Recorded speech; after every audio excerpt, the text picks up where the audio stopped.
In this chapter, I'm going to show a couple of classic games that I think you'll find very fascinating if you haven't seen them before.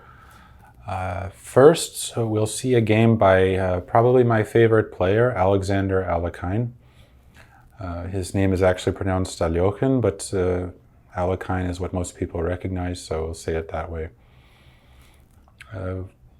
This was his game as black against Richard Reti from Baden-Baden, 1925. Reti, who was a real innovator in chess, was one of the so-called hypermoderns who used the strategy of controlling the center from the side rather than occupying it with pawns, which was a real new idea at this time when most people played e4 or d4, and they were responded to usually by e5 or d5. Reti began the move with g3. So he prepares to fianchetto his bishop. Now, not the most common opening, but quite a reasonable opening that's played and is not really controversial. At the time, it was highly unusual, well, at least reasonably unusual. And Alekhine responded with e5, and now Reti continued with actually quite unusual move now, knight f3 even. Essentially, this is like an Alekhine's defense, e4, knight f6, but with an extra move g3, which could be beneficial for white, but not always.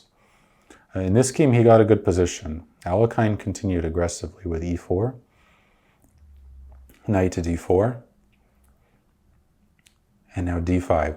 It might make sense to go for, with the move g3 included, to go for kind of two-pawn attack, c4, or c5 rather. It would be c4 if the colors were reversed, and then knight here, and something like bishop c5, and then if white has to play e3, well, this g3 move is doubtful.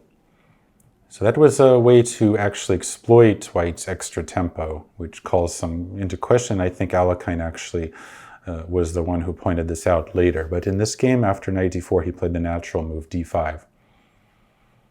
And white played d3, undermining the center. And here black, unlike in the reverse color position, can't play the same way. If knight f6 and he tries to maintain the pawn on e4, I mean, he can try to, but it would be quite risky. White has an extra tempo, and the move, the fianchetto of the king bishop, in other words g6, with the reverse colors, is one of the most popular plans in the main variation. In this case, white would have an extra tempo because he has the white pieces.